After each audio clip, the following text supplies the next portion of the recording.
Good evening and welcome to Wynberg St Johns, a continuation of the 12-man series. My name is Jeremy Harris and it's my pleasure, my privilege, my honor to talk to some of the stalwarts of this great club. Tonight joined by Farouk Abrahams, of course needs no introduction, but I'm still going to introduce him anyway. Farouk, thanks very much for your time. Good to see you. Yeah, it's a pleasure, man. Yeah. Are you sure you're not supposed to be at the Tokyo Games? Yeah, You're looking good, pal. Well, I forgot to dye my hair, so they didn't select me. Listen, your history with this club goes back how long? 1991. Okay, yeah. so you're also celebrating 30 years. Just the year before the merger, I was here under Gary France as a coach, and Hans Woldendorp and the guys. And then, obviously, the following year, the merger came, Yes, exactly. Which was fantastic. And I mean, I want to call it the super team, I want to call it the A team, I want to call it the unbeatables. I mean, what do we call the team that you were part of? The Graveyard 11. So. Graveyard 11. This was a graveyard back in the day, as we called it, I obviously was just a player under Gary France, and I think we finished around about 4th or 5th, and then the next season it was the merger, and there was a little bit of instability, the politics and all of that. Some people didn't like it, they left, and and most of the people loved it, which was good. And then Hans Woldendorp spoke to me about taking over as a coach, and I said, yeah, because I just came back from much success with Maritzburg United in the Federation League, won 3 trophies there in 2 seasons. And then this was a great challenge for me, because I looked at the players and said, we can win the league. So what we did is, our pre-season was never mountaineering and Rose Memorial and Strandwind and Beach and that, First training session, all the balls are out. And I just respected the players' ability. I said, we get fit with the balls, we play with the balls, and somebody's got to win the league, why can't it be us? That was our motto every single season. First training session, we stand in the circle and said, right, somebody must win this league, so let it be us, And the players just believed in that motto, that we were the best, And I mean, the games, home and away, were fully supported. We had a fantastic support. And I still had my own sports clothing label at the time, FA Sports Connections. So I, like, as I say in the car, like a opgat, sponsored all the kit and everything, but just so we could look professional and feel professional. And that was a success story, 3 league championships in a row, couple of cup finals and that, and it was a fantastic structure. The management was superb, the committee was superb. It was like a family spirit. Nobody wanted to leave the club. All the top players from other clubs, every season they wanted to join us, But hardly anybody left, and there was a structure with the juniors. Juniors had a flagship team that they could look up to. And that for me was a success story, because I could then blend the old with the new all the time, and I mean, Wynberg was the club to play for back in the day. Do you think the experience you picked up from a professional, playing professional football, do you think, because I know that you're a humble man, and you're not the one who's going to go and stand out there and go, look how fantastic I am. No. But I mean, you obviously gave them that self-belief. You obviously made them believe that somebody's got to win it, and may as well be us, and they probably took it as an instruction. No, of course, I was very strict in that. I said, I don't want to lose this league, and I just made the guys believe that we were the best, When we had a bad day, I didn't go into the change room and they knew I was upset, Say first I was bad here on the pitch here, they knew they must just come out and do better. I won't go in, they'll do their own team talk, And, I can't say the words I used afterwards. But it was that kind of instruction. We are the best. Why are we losing? I think we lost maybe 1 game in the season, I mean, 1 or 2, I think twice we went unbeaten, It was just a philosophy that we are the best. And we had a style, for example, if the other team gets a corner, we score from their corner, And I mean, some of the guys can bail me out on this. There was once a Saxon Rovers game here, and their guys could dump the beers and brandies behind the goals here, And they had a corner, and they were guaring me, and I said, we're going to score from this corner. And Hannes Philander and Clyburn knew they must stand on the halfway line. If it's a clean catch, I don't look, I just kick. And we scored from their corner, and they were not very happy. But that's a self-belief we had, there was a structure. Edgar Manuel, for example, he knew if I'm not going to catch the ball, I'm going to flip it. And he's already on his bike. The moment he sees I'm flipping it on the right-hand side, we counter-attacking. William Bowers, for example, was instructed, you don't come into our half, we don't want you to defend. Give us the skills up front and, attack from the right, finish from the left. We had fantastic structure. And our defensive structure was superb. We were upset when we conceded a goal. And one of the seasons we scored 102 goals in the season, and I scored one. And that goal, a lot of guys will never want to believe that again or relive it. It was Cape Town Pirates away in Gooks, and we were struggling first half, and then second half, first 10 minutes still struggling, so I brought the reserve keeper on, took the number 9 shirt, and much as they wanted to win, they were praying I don't score. But unfortunately for them, Anders played a corner and I went up and headed it in, and we won by that goal 1-0. So that's the things that I did, just to prove to the players that, this is a unit and everybody's got to chip in with whatever. Exactly. And if I have to come out of goals to score the winning goal, I'll do that, Well, I can't trust any of them in the goals, but I'll go do their job, But we had such a great camaraderie. One or two players maybe had an argument in training.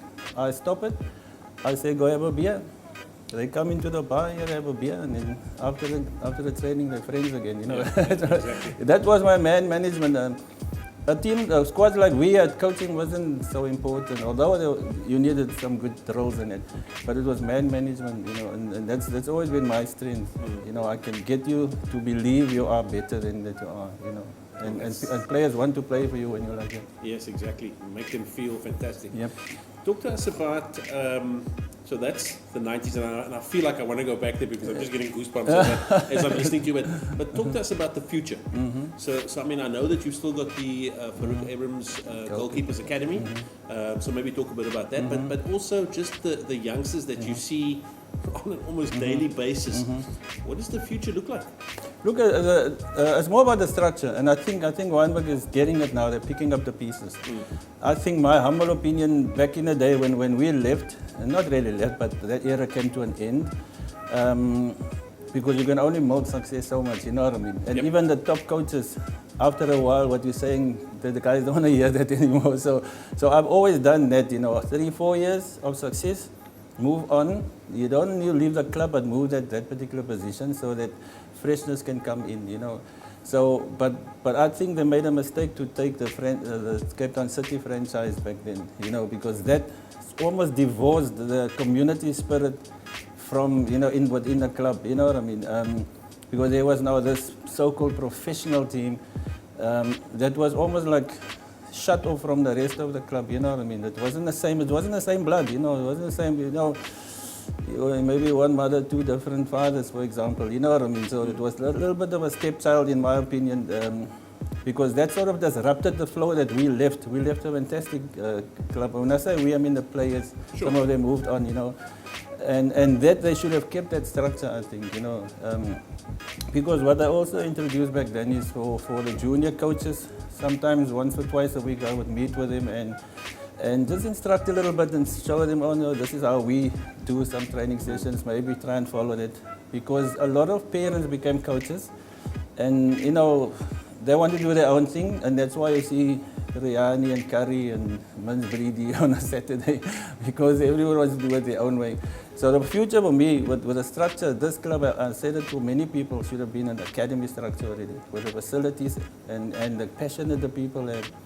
They've got to get that plan in action, is to say, we can get to the next level. There's a cutting edge level that this club can reach.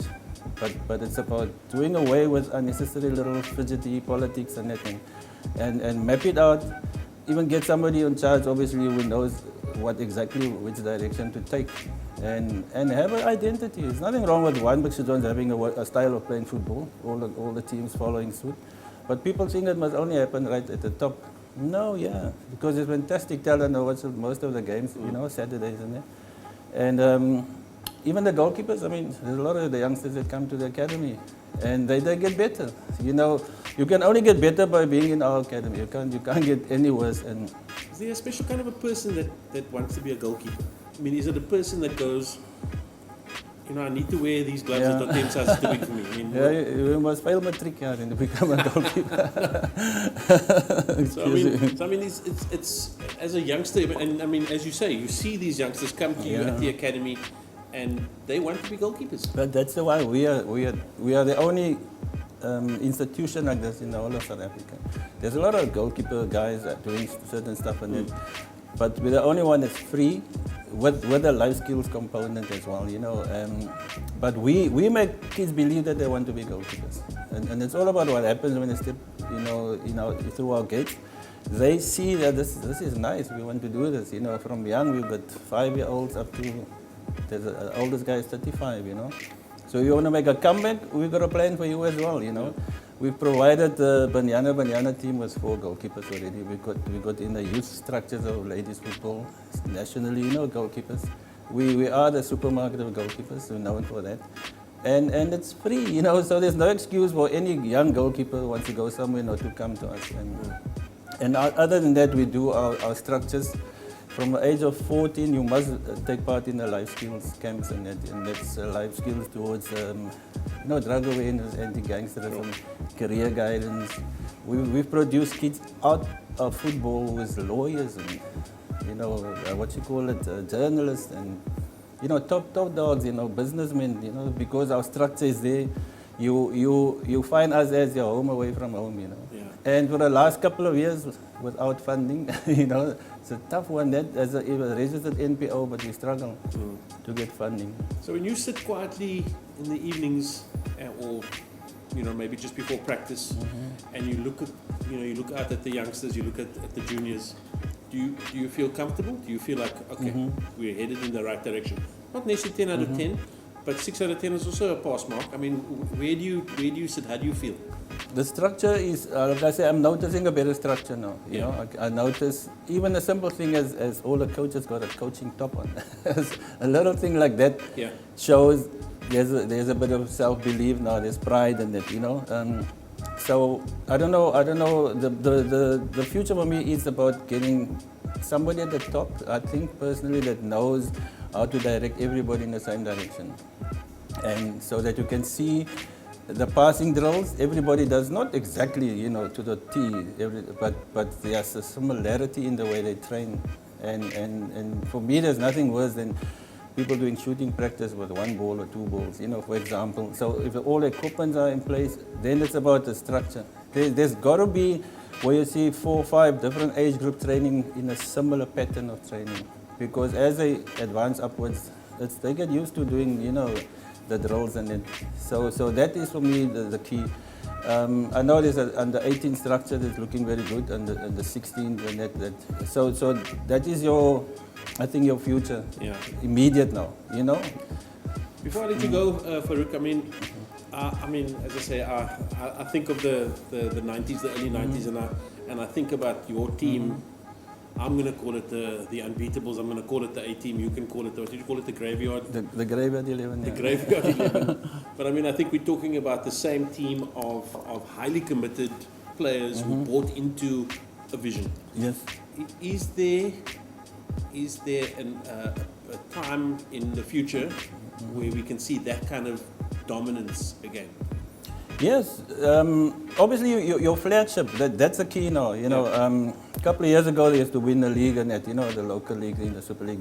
They've got to say to themselves, in the next 3 years we want to be in, say, the Motsepe League or the Castle. And not about buying a franchise. We never bought franchises. We earned it, There was a promotional structure. When Unity came in, it was Premier League, Super League, and then it was into the National Third Division. We won that promotion every year, you know what I mean? There's nothing about buying franchises. So that's the key to say, is the club ready for that advancement? Because we were ready back then to go all the way. So is the club ready to do that? And then you map it out and say, in 3 years' time, God willing, we want to be a Motsepe League outfit by virtue of winning our way up there, And it's possible, But there's got to be the structure and the belief, the commitment, the buy-in from everybody. And no jealousy, no politics, One club, one love, one unity, And like in the old days, it can happen. Yeah, absolutely. Certainly very stirring stuff. Talking to Farouk Abrahams right here at Wynberg St Johns. Farouk, as always good to talk to you. It's a bit of a catch-up for the two of us. It's been a long time since we've spoken. Exactly. But good to talk to you and good to benefit from your knowledge and experience. And of course, it's this kind of conversation, folks, that we will have regularly right here on the 12th Man series. And we look forward to the next one.